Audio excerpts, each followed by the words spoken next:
Hey folks, welcome to the video service that unlocks and reveals the hidden value in your SAP system.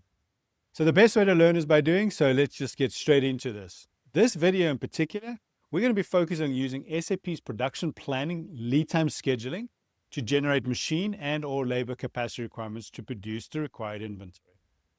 So I'd imagine I'd be preaching to the choir if I rattle off some statistics around related to being able to provide a quality promise to your customer. Making and keeping that reliable promise to a customer in many areas is a right to play, and in others, just purely a competitive differentiator. This, of course, strengthens the integration between ATP, order fulfillment, procurement, and of course, even product costing. So that's a lot. So how about we get into it? And of course, tell us more about this, Ecliffe. Love to hear more about scheduling. Thanks, Martin. This topic allows production planners to aggregate capacity data to perform a relatively quick evaluation of manufacturing assets for the short, medium, and long-term time horizon to make key decisions in honoring the commitments to providing manufactured materials in a timely manner. Production planning often occurs outside of SAP, given the existing solution needs to be fixed or takes too much effort in SAP.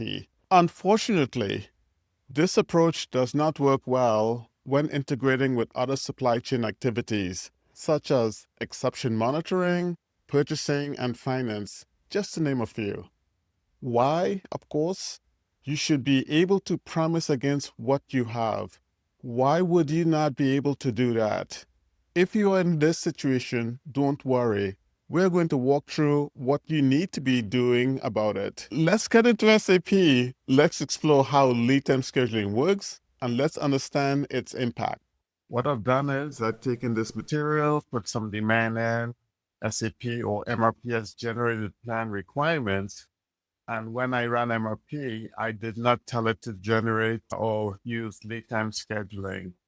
The results of that is when I double click on the plan order, like come into change mode, we can see that there are only 3 tabs: the header, assignment, and master data.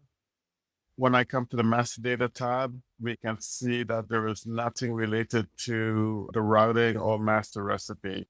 So that's issue number 1. Okay. The way this shows up in capacity evaluation is when I come over to the capacity evaluation transaction, the expectation is in this particular demonstration, we would expect requirements against this particular resource. So let me click on standard overview. And right now what we see is just 0 requirements.